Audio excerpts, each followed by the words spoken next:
गोपाल, मेरा बच्चा, मेरा मुरारी, सुबह हो गई है बेटा, अब उठ भी जाओ। ऐसे अपनी माँ को मत सताओ बेटा, अब उठ भी जाओ। हाय मेरा बच्चा, सोते हुए कितना सुंदर लगता है। यशोदा अपने लड्डू गोपाल को नींद से उठाने की कोशिश कर रही है। उसी के कमरे के अंदर लड्डू गोपाल के लिए एक अलग छोटा सा बिस्तर है। यशोदा लड्डू गोपाल को उठाती है और उसे नहलाती है। उसके बाद यशोदा खुद रोटी खाती है और लड्डू गोपाल को भी खाने के लिए रोटी देती है। गोपाल, आज खाने में सिर्फ रोटी है, जल्दी से खा लो, फिर मुझे काम पर भी तो निकलना है। इसके बाद यशोदा लड्डू गोपाल को नए कपड़े पहनाकर घर के बाहर ले जाती है और उसे अपने साड़ी के आंचल में बांध लेती है। और उसके बाद यशोदा हाथ रिक्शा लेकर निकल जाती है और अपने लड्डू गोपाल से कहती है, बेटा अभी माँ काम करेगी, ठीक है? ऐसे ही माँ के आंचल में रहना, कोई शैतानी मत करना और कोई तकलीफ हो तो कहना, ठीक है बेटा, मेरा अच्छा बेटा। यशोदा हाथ रिक्शा चलाती है। इस दुनिया में वो अकेली है। कुछ साल पहले उसकी शादी हुई थी, लेकिन शादी के कुछ ही दिन बाद उसका पति और सास एक एक्सीडेंट में मारे गए थे। तब से यशोदा अकेली है और हाथ रिक्शा चलाकर अपना पेट पालती है। यशोदा को हमेशा से एक बेटा चाहिए था, जो कि अभी असंभव है। इसीलिए वो लड्डू गोपाल को ही अपना बेटा मानती है। हर रोज उसे ऐसे आंचल में लेकर काम पर निकलती है और दोपहर को खाने के लिए एक होटल में जाती है। होटल वाली का नाम मंजू है। मंजू बहन, मुझे जल्दी चावल दाल दीजिए, बहुत भूख लगी है, खाना खाकर फिर काम पर लगना है। ठीक है यशोदा, बैठ जा। और तेरे गोपाल के लिए क्या लाऊं? गोपाल के लिए कुछ मिठाई दीजिए, साहबजादे ने आज सुबह रोटी खाई थी, उसे ज्यादा भूख नहीं है। ठीक है ठीक है। यशोदा खुद खाती है और गोपाल को भी मिठाई खिलाने की कोशिश करती है। खा ले बेटा, खा ले। नहीं खाएगा? क्यों? अपनी माँ पर गुस्सा है क्या? गुस्सा नहीं करते बापू, खा ले। यशोदा ऐसे ही प्यार से लड्डू गोपाल का ख्याल रखती है। शाम को यशोदा घर लौटती है और गोपाल को सुलाकर खुद भी सो जाती है। और सुबह उठकर वो चौंक जाती है। वो देखती है कि घर का दरवाजा खुला हुआ है। घर के अंदर से सब कुछ गायब है। उसके कपड़े, सारे बर्तन और सारे पैसे भी गायब है। चोर चोर, मेरे घर से सब कुछ चोरी हो गया है, चोर चोर। यशोदा लड्डू गोपाल के बिस्तर के पास जाती है और देखती है कि लड्डू गोपाल अपने बिस्तर पर ही है।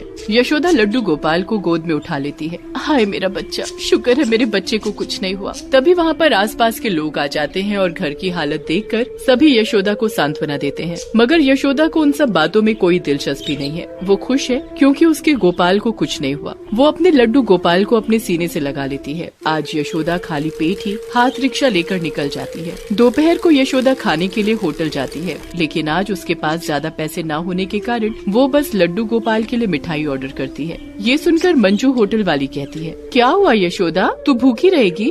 यशोदा मंजू को घर में हुई चोरी के बारे में बताती है और उसके बाद कहती है, और आज गोपाल के लिए मक्खन भी खरीदना है, उसे मक्खन बहुत पसंद है ना, बहुत दिन हो गए हैं इसे मक्खन खिलाए हुए। हाय मेरी यशोदा, माँ हो तो तेरे जैसी, बच्चे को मक्खन खिलाने के लिए खुद भूखी रहने के लिए भी तैयार है। तू और तेरा गोपाल हमेशा खुश रहे। मैं तेरे लिए भी खाना लाती हूँ, पैसे नहीं चाहिए। खाना खाकर यशोदा फिर से काम पर लग जाती है। लड्डू गोपाल उसके आंचल में है। मगर कुछ देर चलते चलते यशोदा का एक पैर पत्थर से टकरा जाता है और वो पेट के बल गिर जाती है और लड्डू गोपाल का एक हाथ टूट जाता है। यशोदा रोने लगती है, ये क्या हो गया, मेरे गोपाल का हाथ टूट गया। हे भगवान, मैं कैसी माँ हूँ, अपने बेटे का ख्याल भी नहीं रख सकती। यशोदा गोपाल को लेकर दौड़ते हुए अस्पताल जाती है। वो डॉक्टर के पास जाकर रोते हुए कहती है, डॉक्टर साहब, मेरे बेटे को ठीक कर दीजिए। क्या हुआ है उसे? कहाँ है तुम्हारा बेटा? ये रहा, इसका हाथ टूट गया है, अभी ऑपरेशन कर दीजिए ना, मेरे गोपाल को तकलीफ हो रही है।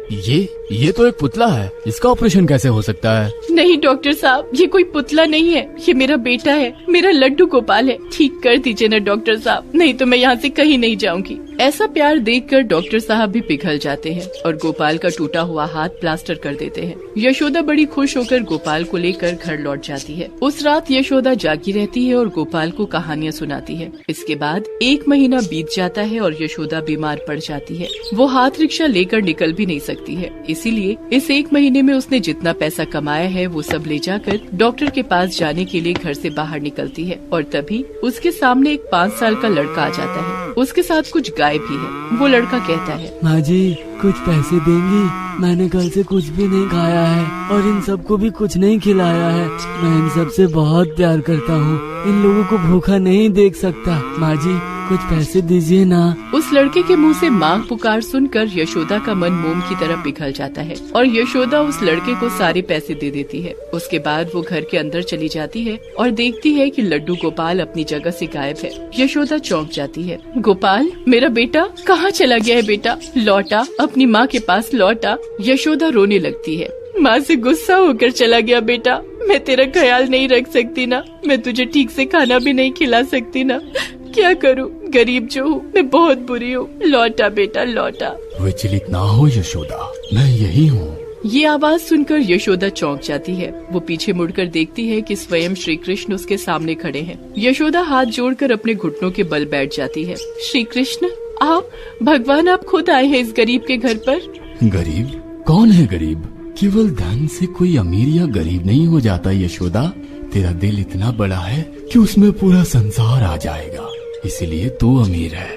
और लड्डू गोपाल को लेकर ज्यादा चिंता ना कर, मैं ही हूँ तेरा लड्डू गोपाल। जय हो कृष्ण कन्हैया, जय हो। आज तो मैं धन्य हो गई। यशोदा, मैं तुझे कुछ बताना चाहता हूँ। मैं इतने दिन से तेरी परीक्षा ले रहा था। तेरे घर में चोरी हुई नहीं थी, मैंने ही सारे पैसे छुपा दिए थे। मैं देखना चाहता था कि तू किस चीज को लेकर ज्यादा चिंतित होती है, पैसा या तेरा लड्डू गोपाल। उस परीक्षा में तूने सफलता प्राप्त किया है यशोदा। इसका मतलब लड्डू गोपाल का हाथ टूट जाना और आज वो बच्चा। हाँ, वो सब मेरे चाहने के कारण ही हुआ है। हाथ जोड़ने के लिए तो अस्पताल भी चली गई थी। इसका मतलब लड्डू गोपाल तेरे लिए अपने बेटे से कम नहीं है। और आज एक अनजान लड़के से माँ पुकार सुनकर तेरा दिल पिघल गया। तूने अपनी परवाह नहीं की। मैं प्रसन्न हूँ, इसलिए मैं खुद तेरा बेटा बनकर आना चाहता हूँ।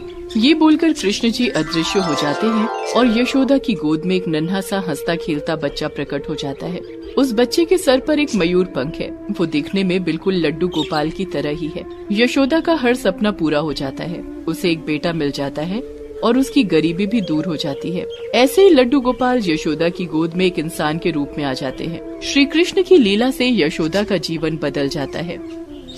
अरे भाई साहब, रास्ते पर ही किताब लेकर बैठ गए हो? क्या करूं, ऑफिस आने जाने में ही समय निकल जाता है। किताब पढ़ने का टाइम ही नहीं मिलता, इसीलिए रास्ते में ही बैठकर गुरुदत्त की लिखी हुई श्री कृष्ण पढ़ रहा हूँ। अरे तो मेरी तरह स्मार्ट बनो और अपने फोन में कुकू FM इंस्टॉल करो। इस ऐप में इस किताब की ऑडियो बुक है। केवल यही नहीं, कथाओं की भी ऑडियो बुक है। रामायण, महाभारत, भगवत गीता जैसी पुरानी कथाओं की भी ऑडियो बुक है, जो तुम कहीं भी कभी भी सुन सकते हो। अरे वाह, ऐसा है क्या? हाँ, इस ऐप में 10,000 से भी ज्यादा ऑडियो शो उपलब्ध है। ऑडियो बुक या बुक समरी के फॉर्म में ये 100% मेड इन इंडिया ऐप है और 1 मिलियन से ज्यादा पेड सब्सक्राइबर है। हाँ दोस्तों, डिस्क्रिप्शन में दिए गए लिंक से अभी डाउनलोड करें कुकू FM ऐप और इस्तेमाल करें हमारा कूपन कोड HSTV50 और आपको सब्सक्रिप्शन पर मिल जाएगा 50% डिस्काउंट। ये ऑफर सिर्फ पहले के 250 यूजर्स के लिए ही लागू है, तो बिना किसी देरी किए जल्दी से डाउनलोड कीजिए कुकू FM।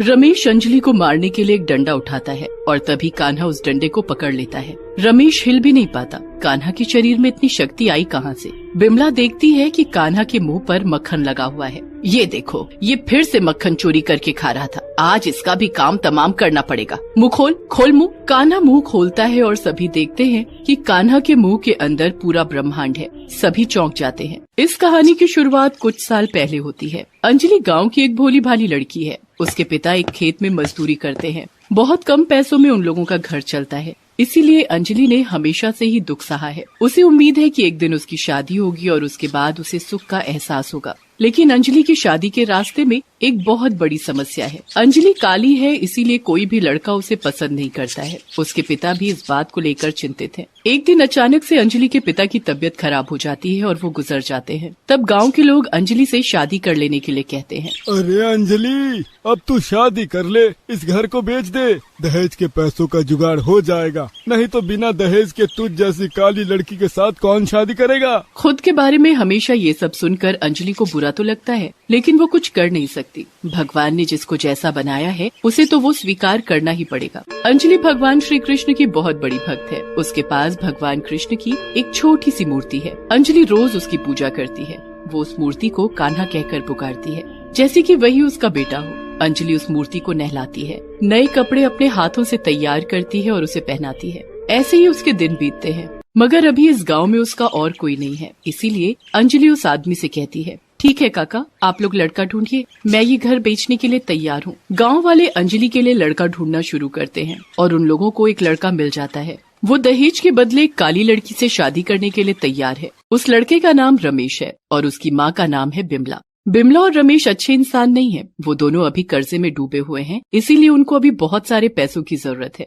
रमेश के साथ अंजलि की शादी तय हो जाती है और अंजलि घर बेचकर पूरा पैसा बिमला के हाथ में दे देती है और रमेश के साथ अंजलि की शादी हो जाती है। अंजलि ससुराल चली जाती है। वो साथ में उस नन्हे कान्हा की मूर्ति को भी ले जाती है। अंजलि का सपना पूरा होता है। उसे पति मिलता है, ससुराल मिलता है, एक परिवार मिलता है। हे भगवान, आपका बहुत बहुत धन्यवाद। आपने मुझे एक परिवार दिलाया। अब मेरा सारा दुख खत्म हो जाएगा, मेरा जीवन खुशियों से भर जाएगा। मगर अंजलि को कोई अंदाजा ही नहीं था कि अभी उसके साथ क्या क्या होने वाला है। हाथ में पैसा मिलने के बाद बिमला और रमेश बहुत खुश हो जाते हैं और कर्जा चुका देते हैं और उसके बाद कुछ पैसे बच जाते हैं। रमेश उन पैसों से जुआ खेलता है, शराब पीता है और ऐसे ही सारा पैसा खत्म हो जाता है। और उसके बाद रमेश और बिमला मिलकर अंजलि के ऊपर अत्याचार करने लगते हैं। अरे कलमुही, थोड़े और पैसा नहीं ला सकती थी तू? और पैसे कहाँ से लाती जी? मेरे पास जो कुछ भी था मैंने आपको दे दिया है। सिर्फ इतना सा ही था तेरे पास? इतनी काली लड़की और चुल्लू भर दहेज? छी, इससे अच्छा तो मेरा बेटा शादी ही ना करता। ठीक है, और पैसे नहीं ला सकती है ना तू, तो फिर ये ले, मार खा। ये बोलकर रमेश अपनी कमर से बेल्ट खोलकर अंजलि को मारता है। अंजलि दर्द से कराहने लगती है। मार खाने के बाद अंजलि कृष्ण की मूर्ति के पास जाकर रोती है। हे भगवान, मेरी जिंदगी में खुशियाँ नहीं लिखी गई हैं क्या? मुझे और कितना अत्याचार सहना पड़ेगा? उत्तर दीजिए भगवान, उत्तर दीजिए। ऐसे ही अंजलि के दिन बीतने लगते हैं। कुछ ही दिन बाद अंजलि गर्भवती हो जाती है, मगर उससे किसी को कोई फर्क नहीं पड़ता है। बिमला अंजलि से सारा काम करवाती है, उसे ठीक से खाने को भी नहीं देती है, मगर अंजलि सब कुछ सह लेती है। वो हर रोज पूरे दिल से भगवान कृष्ण की पूजा करती है और अपने बच्चे के लिए मन्नत मांगती है। और 9 महीने बाद अंजलि को एक बेटा होता है, मगर उसका बेटा भी उसी की तरह काला होता है। और इस बात से बिमला और रमेश दोनों गुस्सा हो जाते हैं और अंजलि को बहुत मारते हैं। अंजलि अपने नवजात बेटे को गोद में लेकर मार खाती है और उसके बाद दोनों मिलकर अंजलि को घर से बाहर निकाल देते हैं। ऐसा मत कीजिए, ऐसा मत कीजिए, मुझे घर से मत निकालिए। मेरे बच्चे के बारे में तो सोचिए। तेरा बेटा काला है, तूने एक काले बेटे को जन्म दिया है। निकल इस घर से, निकल जा। हाँ, निकल जा। मुझे नहीं रहना तुझ जैसी काली बदसूरत और उसके काले बेटे के साथ। निकल। अंजलि की गोद में उसका नवजात बेटा है। अभी वो कहाँ जाएगी? अंजलि अपने बेटे को गोद में लिए हुए आंगन के एक पेड़ के नीचे बैठ जाती है और रोने लगती है। और तभी जोर की बारिश आ जाती है। अंजलि भीग जाती है, लेकिन वो अपने बेटे को बारिश से बचाने की बहुत कोशिश करती है, मगर कब तक? उसके बेटे के ऊपर बारिश गिरने लगती है। अंजलि कुछ कर नहीं पाती, लेकिन तभी एक चमत्कार हो जाता है। जिस पेड़ के नीचे अंजलि बैठी है, उस पेड़ के ऊपर एक बड़ा सा सांप बैठा हुआ था। वो सांप अपना फन फैला देता है, जिससे सांप का फन एक छतरी की तरह बन जाता है और अंजलि और उसका बेटा बारिश के पानी से बच जाते हैं। ये देखकर अंजलि आश्चर्यचकित हो जाती है। ये क्या? ये तो भगवान कृष्ण के साथ हुआ था। हाँ, मेरा बेटा किशन लाला से कम थोड़ी है। मैं इसका नाम कान्हा रख देती हूँ। अंजलि अपने बेटे का नाम कान्हा रख देती है। कान्हा पूरी रात अंजलि की गोद में हंसता खेलता रहता है, जैसे कि इस कठिनाई से उसे कोई फर्क ही नहीं पड़ता। अगले दिन रमेश एक दूसरी औरत से शादी करके घर आता है।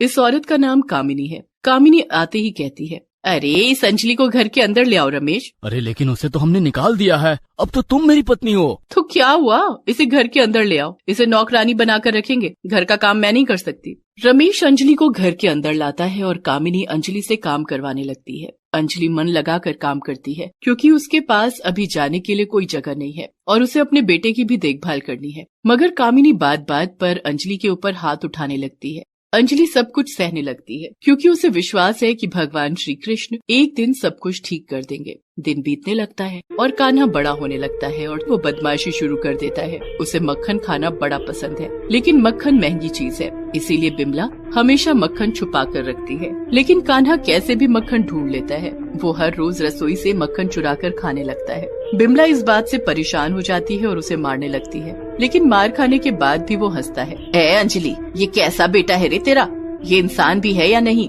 अंजलि कान्हा को बदमाशी करने के लिए मना करती है, लेकिन कान्हा सुनने वालों में से नहीं है।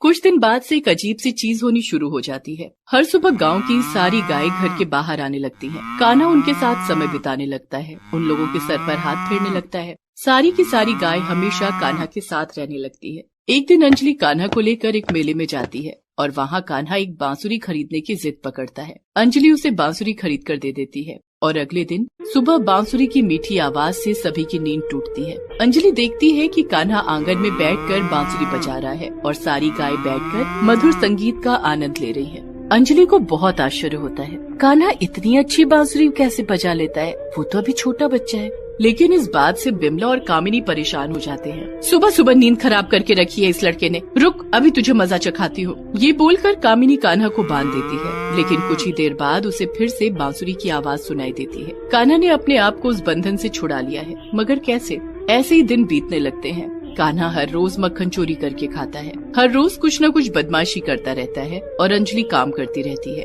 एक दिन अंजलि कामिनी के पैर दबा रही थी और इतने में अंजलि थोड़ा जोर से पैर दबा देती है और कामिनी को लग जाती है। वो गुस्सा हो जाती है और अंजलि को मारने लगती है। करमचली, कल मुही मुझे मारना चाहती है तू, मुझसे जलती है ना तू? नहीं नहीं, वो तो गलती से सब कुछ समझती हूँ मैं। इतने में बिमला और रमेश आ जाते हैं और तीनों मिलकर अंजलि को मारने लगते हैं। आज तो तुझे मार ही डालूंगा, हाँ, काली भूतनी कहीं की। ये बोलकर रमेश अंजलि को मारने के लिए एक डंडा उठाता है और तभी कान्हा उस डंडे को पकड़ लेता है। रमेश हिल भी नहीं पाता। कान्हा के शरीर में इतनी शक्ति आई कहाँ से? बिमला देखती है कि कान्हा के मुंह पर मक्खन लगा हुआ है। ये देखो, ये फिर से मक्खन चोरी करके खा रहा था, आज इसका भी काम तमाम करना पड़ेगा। मुंह खोल मुंह। कान्हा मुंह खोलता है और सभी देखते हैं कि कान्हा के मुंह के अंदर पूरा ब्रह्मांड है। सभी चौंक जाते हैं। तभी एक चमत्कार हो जाता है, कान्हा भगवान कृष्ण के रूप में प्रकट होते हैं। ये देखकर सभी हाथ जोड़कर नीचे बैठ जाते हैं। भगवान श्री कृष्ण आप? हाँ,